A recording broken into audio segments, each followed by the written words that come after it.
we want to continue with our series about how to translate common experiences that women have during their career breaks into what we call workplace currency. Today, we're going to talk about how to translate your homemaking and caregiving experience into workplace currency. This one's a little tougher. Right. I think it's easier to make the leap between volunteering and leading something and work as opposed to like homemaking and caregiving. Yes. So we're very careful here to let you know that you will not be saying things like I'm a domestic engineer or I'm CEO mom. No.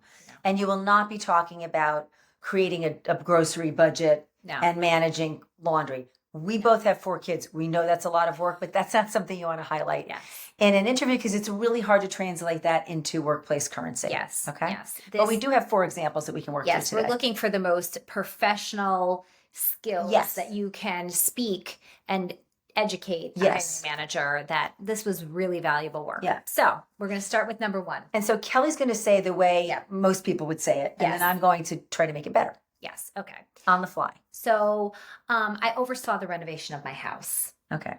So anyone who's done that knows that it is a major project. Major. And uses right, you're doing it right now. It is project management. So another way of saying that to make it sound, to have more impact, would to see, I GC'd a major residential, you don't have to say it's my house, major residential construction project. And that included sourcing, managing, scheduling, and negotiating with up to 24 subcontractors and all I had to really educate myself on the fly about some of them because they were very precise, especially things that, had to do with wireless technology kinds of things. I handled the budgeting. I handled all the timelines. I was physically on site, hard hat on every single day, and really excited to say that I brought the project in under time and under budget by about 15%. Great. All right, so a little bit of scale there, a lot of context. I wish that was true. That's so on your project. Yes, Okay. I'm not very good GC, I suppose.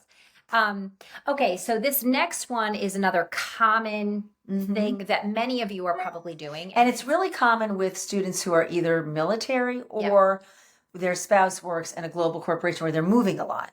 So they might move and decide, we're not going to sell this house. We'll keep this house. Yes. And then it's sitting there. And what do you do with it? Yes. Right. So I rent our rental property. Right. Okay. Which is true.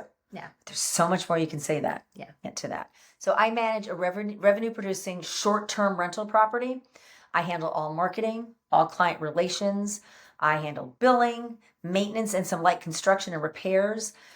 This is something that has brought in a considerable revenue stream for my family over time. It is in a very hot market where there's a lot of turnover. So it is something that keeps me very engaged because even though we sign 1-year leases, they're rarely renewed because this is a population that's moving a lot. So it's a lot on the feet. We get great reviews on the property because it is short-term rental. Year is the max. And it's been great experience for me because on top of just the administrative piece of doing the billing and it's that face-to-face client stuff. It's showing the property. It's closing the deal. Then it's answering their questions, dealing with people who can be difficult. Right. So really great preparation for this job where you want me to be working with clients. Great.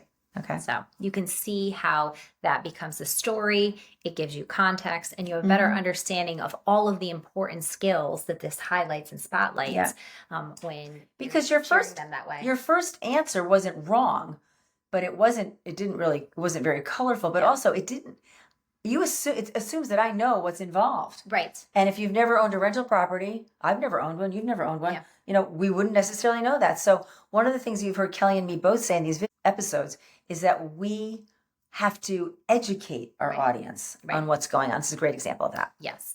All right, here's another one. I'm a homeschool teacher. That's a loaded one. Do you remember what our first homeschool parent? Yes. One of our first homeschool parents, who's one of our favorite students ever. This was pre-COVID, FYI. Yeah, this is probably 7 years ago.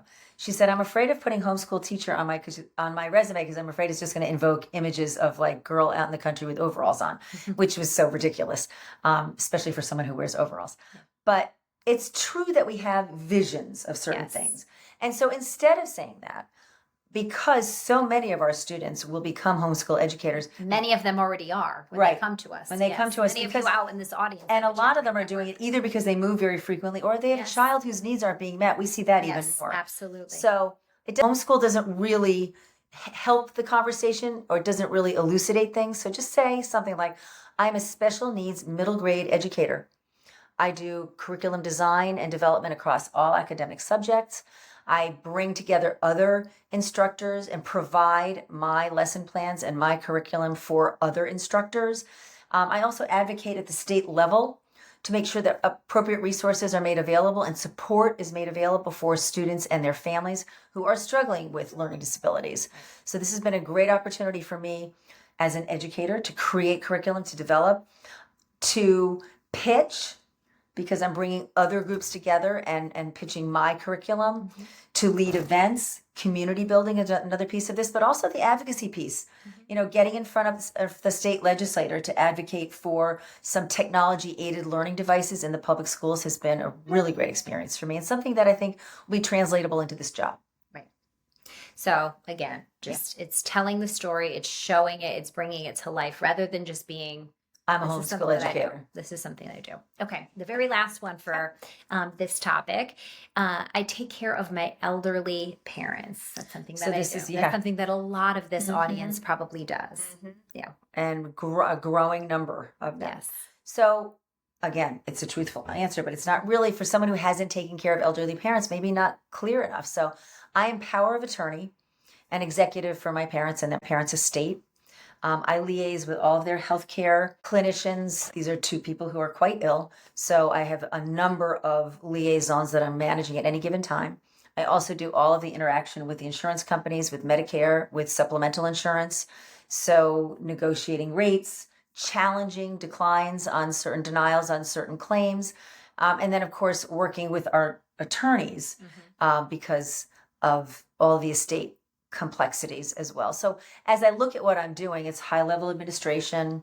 It's a lot of negotiating, a real lot of negotiating, both with the lawyers and with the healthcare providers. And then a lot of, it's kind of like negotiating, but it's trying to jockey for position. So, we're trying to make sure that my elderly parents get the best care that they can. And making sure that I'm having good relationships with the clinicians so that when I make a phone call, it will be answered as well. So all of these things will really help me perfect my client relation skills that I'd be doing in this role with you. Yes. So there you have it. And actually, the beauty of what you did in that last example is the language that you use, that professional language. Right. So you took all those things that probably had you ripping your hair out and stressing you out, because we know this is a real challenge for many, many people, many of our students, many people in the audience. Yeah. But you took the professional language and married it with all of those things that you spent time on, and it's something that you can leverage. That's right. And let a hiring manager know, hey, this is really valuable work, and this is what I bring to the table from that little section I take care of my elderly parents. Yes, yes. So, and know this as well, just like the last one we provided last week, we didn't practice this. Kelly gave the sentence and I just kind of wung it. You will have a better chance at doing this well because you really have the details that I don't. Yes. And you'll practice. Yes. For sure. So there you have it. We hope that you enjoyed today. And if you want to learn more about us, you can visit us at www.preparetolaunchu.com. Thanks. Thanks.